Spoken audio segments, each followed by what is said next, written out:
Hnossa, the child of Freya and the lost Otur, was the youngest of all the dwellers in Asgard, and because it had been prophesied that the child would bring her father and her mother together, little Hnossa was often taken without the city of the gods to stand by Bifrost, the rainbow bridge, so that she might greet Otur if his steps turned toward Asgard.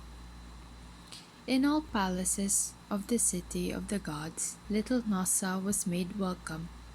In Fensalir, the halls of mists, where Frigga, the wife of Odin All-Father, sat spinning with golden threads. In Breidablik, where Baldur, the well-beloved, lived with his fair wife, the young Nanna. In Bilskirnir, the winding house, where Thor and Sif lived. And in Odin's own palace, Valaskjalf, that was all roofed over with silver shields. The greatest of all palaces was Gladsheim, that was built by the golden-leaved wood Glasir. Here the banquets of the gods were held. Often little Hnossa looked within and saw Odin All-Father seated at the banquet table with a mantle of blue over him and a shining helmet shaped like an eagle upon his head. Odin would sit there not eating at all but drinking the wine of the gods, and taking the food off the table and giving it to Geri and Freki, the two wolves that crouched beside his seat. She loved to go outside the great gate and stay beside Heimdall, the warder of the Rainbow Bridge. There, when there was no one crossing that she might watch, she would sit beside Heimdall and listen to the wonders that he spoke of. Heimdall held in his hands the horn that was called the Gjallarhorn. He would sound it to let the dwellers in Asgard know that one was crossing the Rainbow Bridge, and Heimdall told little Hnossa how he had trained himself to hear the grasses grow, and how he could see all around him for 1,000 miles. He could see in the night as well as the day. He never slept. He had 9 mothers, he told Hnossa, and he fed on the strength of the earth and the cold sea.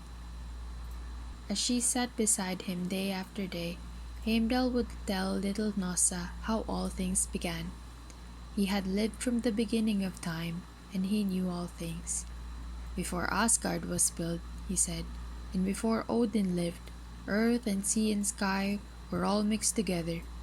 What was then the chasm of chasms. In the north there was Nilfheim, the place of deadly cold.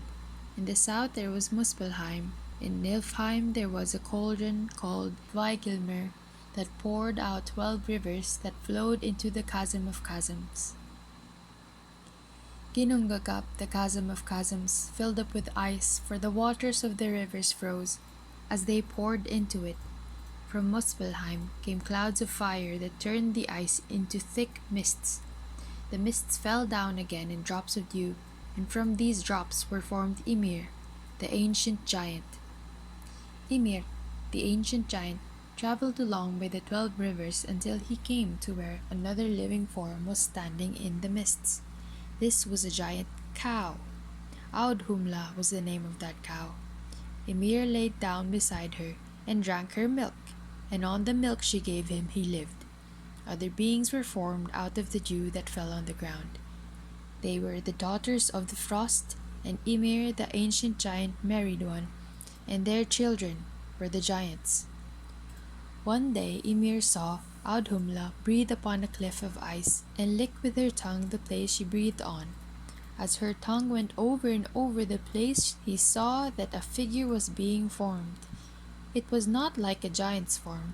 It was more shapely and more beautiful. A head appeared in the cliff, and golden hair fell over the ice. As Ymir looked upon the being that was being formed, he hated him for his beauty.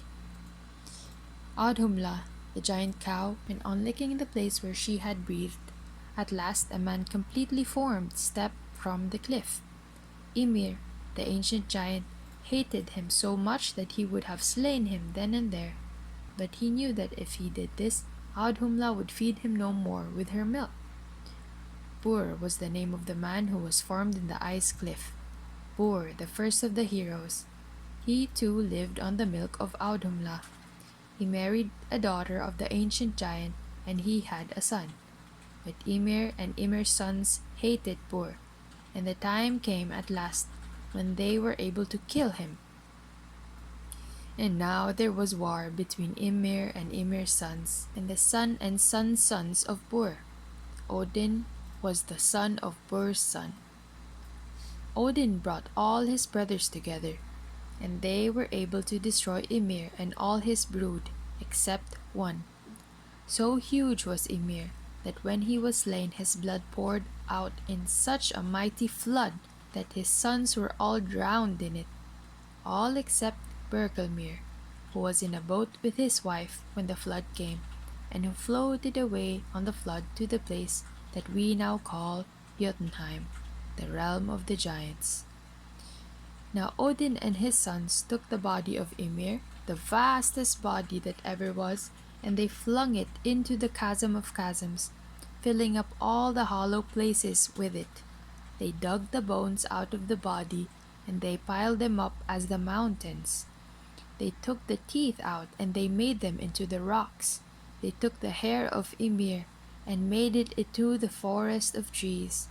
They took his eyebrows and formed them into the place where men now dwell, Midgard, and now out of Ymir's hollow skull they made the sky.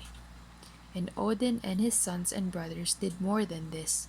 They took the sparks and the clouds of flame that blew from Muspelheim, and they made them into the sun and the moon and all the stars that are in the sky. Odin found a dusky giantess named Night, whose son was called Day, and he gave both of them horses to drive across the sky. Night drove a horse that is named Hrimfax, Frosty Mane, and Day drove a horse that is called Skinfax, Shining Mane. From Hrimfax's bit fall the drops that made the dew upon the earth. Then Odin and his sons made a race of men and women and gave them Midgard to live in. Ugly dwarves have grown up and spread themselves over the earth. These Odin made go live in the hollow places beneath the earth. The elves he let stay on the earth, but he gave them the tasks of tending the streams and the grasses and the flowers. And with the Vanir he made peace after a war had been waged, taking Njord from them as a hostage. Bergelmir, the giant who escaped drowning in Ymir's blood, had sons and daughters in Jotunheim. They hated Odin and his sons and strove against them. When Odin lighted up the world with the sun and the moon, they were very wroth, and they found two of the fiercest of the mighty wolves of Jotunheim and set them to follow them. And still the sun and the moon, Sol and Mani, are followed by the wolves of Jotunheim. Such wonders did Heimdall with the golden teeth tell Hnossa, the youngest of the dwellers in Asgard. Often the child stayed with him by the rainbow bridge and saw the gods pass to and fro from Midgard. Thor, with his crown of stars, with the great hammer Mjolnir in his hands, with the gloves of iron that he used when he grasped Mjolnir, Thor, in his chariot drawn by two goats and wearing the belt that doubled his strength, Frigga with her dress of falcon feathers flying swiftly as a bird, Odin All-Father himself, riding upon Sleipnir, his eight-legged steed, clad all in golden armor, with his golden helmet shaped like an eagle upon his head, and with his spear Gungnir in his hand. Heimdall kept his horn in the branch of a great tree. This tree was called Yggdrasil, he told little Hnossa, and it was a wonder to gods and men. No one knows of a tune when Yggdrasil was not growing, and all are afraid to speak of the time when it will be destroyed. Yggdrasil has 3 roots. One goes deep under Midgard, another goes deep under Jotunheim, and the third grows above Asgard. Over Odin's hall a branch of Yggdrasil grows, and it is called the Peace Bough. You see Yggdrasil, little Hnossa, but you do not know all the wonders of it. Far up in its branches 4 stags graze. They shake from their horns the water that falls as rain upon the earth. On the topmost branch of Yggdrasil, the branch that is so high that the gods themselves can hardly see it, there is an eagle that knows all things.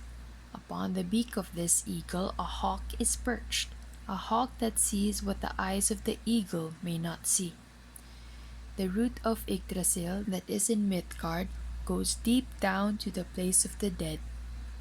Here there is an evil dragon named Nidhogg that gnaws constantly at the root, striving to destroy Yggdrasil, the tree of trees.